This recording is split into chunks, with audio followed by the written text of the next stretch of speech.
أعوذ بالله من الشيطان الرجيم بسم الله الرحمن الرحيم الصلاة والسلام على محمد وآله الطيبين الطاهرين. Assalamu alaikum wa rahmatullahi wa barakatuh. We're in the middle of AYAAMUL BIYDH. Now I've been talking about it, but really take this seriously. 13, 14, 15.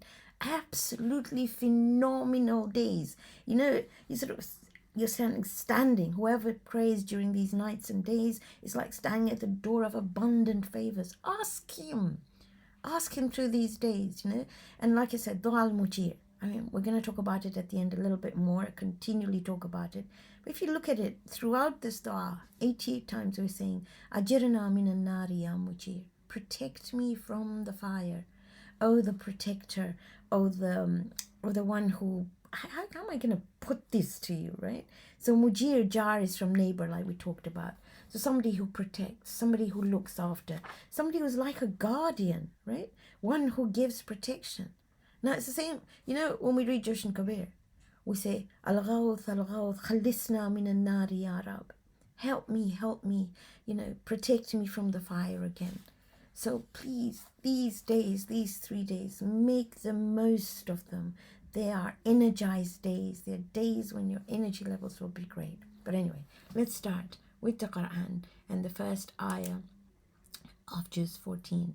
أعوذ بالله من الشيطان الرجيم بسم الله الرحمن الرحيم ربما يود الذين كفروا لو كانوا مسلمين. It's a very simple statement.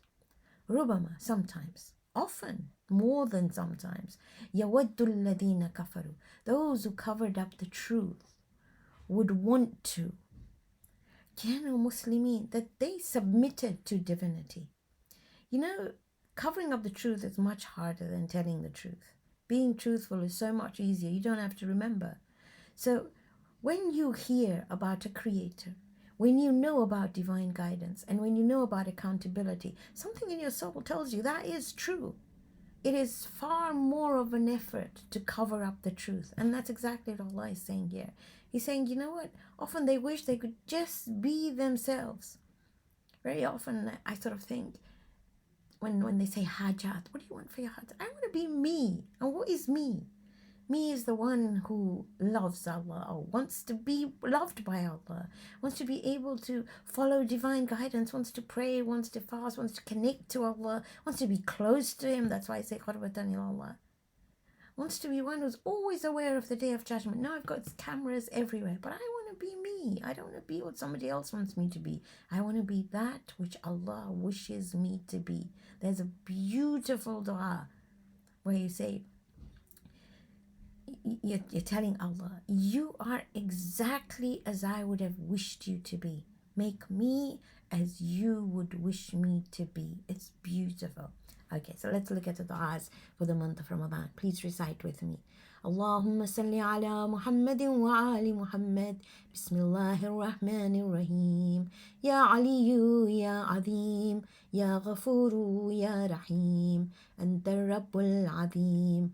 الذي ليس كمثله شيء وهو السميع البصير وهذا شهر أذمته وكرمته وشرفته وفضلته على الشهور وهو الشهر الذي فرضت صيامه عليه وهو شهر رمضان الذي أنزلت فيه القرآن هدى للناس وبينات من الهدى والفرقان وجعلت فيه ليلة القدر وجعلتها خيرا من 1000 شهر فيا ذا المن ولا يمن عليك من علي بفكاك رقبتي من النار في من تمن عليه وادخلني الجنة برحمتك يا أرحم الراحمين اللهم صل على محمد وآل محمد بسم الله الرحمن الرحيم اللهم أدخل على أهل القبور السرور اللهم أغني كل فقير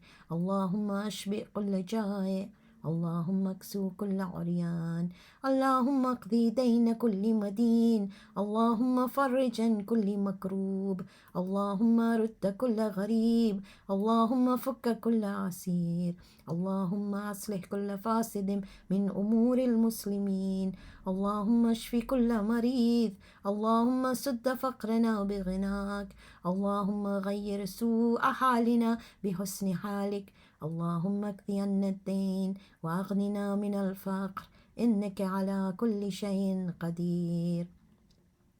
اللهم صل على محمد وآل محمد. بسم الله الرحمن الرحيم. اللهم رب شهر رمضان الذي أنزلت فيه القرآن وافترضت على عبادك فيه الصيام، صل على محمد وآل محمد وارزقني حج بيتك الحرام في عام هذا وفي كل عام، واغفر لي تلك الذنوب العظام فإنه لا يغفرها غيرك يا رحمن يا علام. Let's recite the dua for the 14th day of the month of Ramadan. بسم الله الرحمن الرحيم. اللهم صل على محمد وآل محمد. اللهم لا تؤاخذني فيه بالعثرات وأقلني فيه من الخطايا والعفوات، ولا تجعلني فيه غرضا للبلايا والآفات بعزتك يا عز المسلمين. Oh Allah, don't take me for task for my mistakes. Make me decrease my mistakes and errors. Please don't make me a target for difficulties, for afflictions, for troubles. Bi'izzatika, with your awesomeness. Ya Izzal Muslimin. Oh, the honor of those who submit. Oh, the one who is the most awesome for those who submit. Now, going back to Sura Al Qamar today, because we're going to look at the next section. And we know it's surah number 54. We know it's the moon, 55 ayat, and we divided it into 8 sections. Before we go to section 4, let's just have a recap. When we looked at section 1, we looked at the miracle of the splitting of the moon, and we saw that whatever miracles you would bring to them, they wouldn't believe. And it also talked about the day of Qiyamah. In the second section, we looked at Prophet Nuh and how his people mocked him. They mocked divine guidance because they didn't want to change their ways. And we saw the global flood that happened. Then we looked at section 3, and here we looked at the people of Ad and basically Prophet Hud. And we saw their arrogance. They were given so much, and yet they were so arrogant. They didn't want to listen. Even after a drought, they just kept on to what they were doing. And finally today we're going to look at section 4, and then we've got another 4 sections to look at. But maybe I should just go over the focus. The moment you think Surah Al Qamar, you got to think, oh my goodness, splitting of the moon, because that's where the word, that's where the surah's name comes from, Qamar, the splitting of the moon. But then you've got to look, it's talking about those people, those who didn't listen to divine guidance, and they were just, they just didn't want to listen, because either they mocked him, the prophet, because he was trying to change his ways, or they were arrogant, or now we will see how the people of Thamud were wasteful, and then we're going to look at the people of Lut, and we're going to look at Fir'aun. But mainly it was because they thought they were right. They didn't want to listen to Allah at all. So let's go look at Prophet Salih. Now, before I go to the ayat of Quran, let's talk a little bit about Prophet Salih.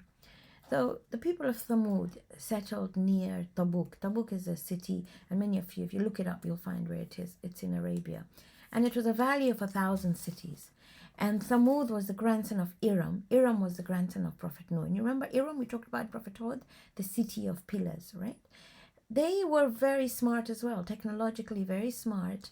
Allah had granted them lots of ni'mas, and they carved these intricate caves in the sandstone mountains. It was known as Wadi al-Qura, right? And they had 70 idols. You remember the people of Prophet Hud had these pillars, and they'd made these beautiful buildings. Well, these people were just as clever. Amongst them, there was a young boy called Salih, and he was amazing, and everybody thought that one day he would be their leader. Well, Salih had a wife, and her name was Saduf, but she sort of worked against him. She didn't like what he said, because he was somebody who always wanted goodness. And they didn't like accountability. They just didn't like it. They rejected it. And he kept on telling them, you know something? You need to believe in Allah. You need to be good, righteous people, follow the Prophet, and know that one day you are accountable. You will know what you did all your life. But they didn't want to listen to him. And when they saw that people were listening to Prophet Salih, 70 of the leaders of Thamud came up to him and said, you know what, we've got a festival coming up. So we will all believe in you. And these 70, everybody heard them. So it said, we will believe in you if you make this mountain, if you make a camel come out of the mountain. And the camel's got to have a red coat, and she's got to be pregnant, and she's got to have lots of milk. So Prophet Salih prayed to Allah. Now the day of the festival comes, they're all gathered around the mountain. Suddenly the mountain shakes, and there's a crack.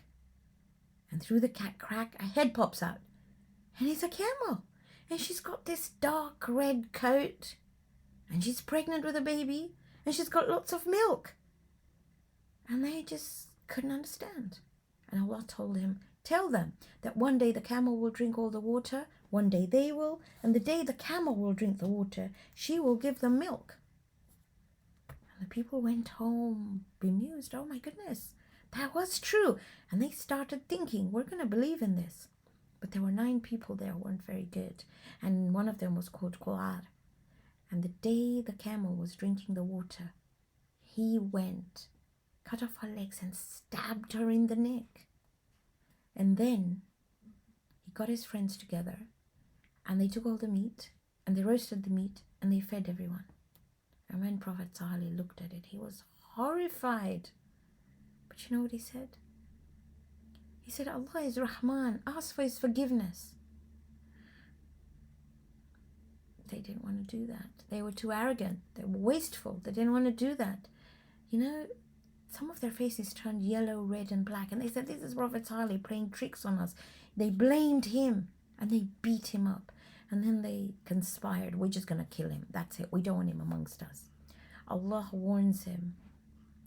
And he tells his people, you just don't like people who tell you to do good things. And during dawn, in the morning, the next morning, him and his followers walk away. They go out. They're told by Allah to leave the town. And they look back. There's an earthquake which swallowed the people of Thamud. He moves to Kufa, builds a community there, and he's buried in Najaf. Now let's look at what Quran says in Sura Al Qamar. كَذَّبَتْ ثَمُودُ بِالنُّذُرِ. Thamud rejected the warnings. قالوا, you know what they said? أَبَشَرًا مِنَّا وَاحِدًا. One man from us, نَتَّبِعُهُ, that we have to follow. إِنَّا إِذًا لَفِي ضَلَالٍ وَسُعُورٍ. If we did that, then we would be completely lost. And we would be crazy to follow this man. He wants us to change our ways. أَعُلْكِ الذِّكْرُ عَلَيْهِ مِنْ بَيْنِنَا. You mean he's been chosen? He's the one that God has picked and not us? بَلْ هُوَ كَذَّابٌ أَشِرٌ. He is a continuous liar. He's just lying. I probably thought he wants power like all the others did. And you know what? Allah is saying, سَيَعْلَمُونَ. They will know غَدًا, tomorrow. مَنِ الْكَذَّابُ الْأَشِرُ. Who is the liar who is unstable? Whose lies amongst them? Now Allah says what he sent them. إِنَّا مُرْسِلُ النَّاقَةَ. We sent them a she-camel. فِتْنَةً لَهُمْ. It was a test for them. فَارْتَقِبْهُمْ. Watch. Prophet Salih told, just watch them. وَاسْتَبِرْ. And have extreme patience. It's not sabr, it's وَاسْتَبِرْ. Have extreme patience. وَنَبِّعْهُمْ. And tell them أَنَّ الْمَاءَ. That the water, ma is water, قِسْمَةٌ should be shared بَيْنَهُم. Between them and the camel. كُلُّ شَرْبٍ مُحْتَضَرٍ. And everything is like, it's regulated. There's a budget for everything. You can't waste. فَنَادَوْا صَاحِبَهُمْ. But they called their companion, you know those 9 bad people. فَتَعَاتَى. He took out his sword. فَأَكَرْ. And he stabbed the camel in her neck. And then Allah says, فَكَيْفَ كَانَ عَذَابِي وَنُذُرِ. How great. How did you find my punishment and my warnings? إِنَّا أَرْسَلْنَا عَلَيْهِمْ صَيْحَةً. So now after Prophet Salih has left, he says, we sent them a single cry. صَيْحَةً وَاحِدَةً. One cry. فَكَانُوا. And you know what they became like? كَحَشِيمِ الْمُحْتَضِرِ. Hashim is twigs. They became like twigs, muhtadir, that are left over when you build a fence. And then finally, the same thing that we've gone over again and again. وَلَقَدْ يَسَّرْنَا الْقُرْآنَ لِلذِّكْرِ فَهَلْ مِن مُدَّكِرٍ. And indeed, we have made the Qur'an easy to internalize. Is there anybody who will put a little bit of effort in? So we really have to take this. This is the third time Allah is telling us, please use this month. Let's use this month, the month of Quran, and say, Ya Allah, I want to fall in love with your book. I want to be able to understand your book. I really do. But like I said in the beginning, this is AYAAMUL BIYDH. These are the nights and days of energized days, and a time to read Dua al-Mujeer and try and understand it. Look at all these things. The Prophet's praying at Maqam Ibrahim. Jibreel comes and says, this is a gift for your ummah. Why at Maqam Ibrahim? Remember Ibrahim? When he was thrown into the fire, catapulted into the fire, Jibreel comes and says, Ibrahim, do you need help? He said, no. I only want help from my Creator, from Him. And Dua al-Mujeer is there to give you and me the confidence. You got Allah on your side. You got everything on your side. It's a cure for sickness, so many things, solution of problems. And the only thing we ask 88 times is, Ajirna minan nari ya Mujeer. Protect me from the fire. Oh, the one who gives shelter, who protects, who defends. So you know what, if you can't read Mujeer, look at the Asma al-Husna, look at each one, but recite this all the time in these 3 days. Ajirna minan nari ya Mujeer. So let's now recite Surah Al-Fatiha for all the marhameen.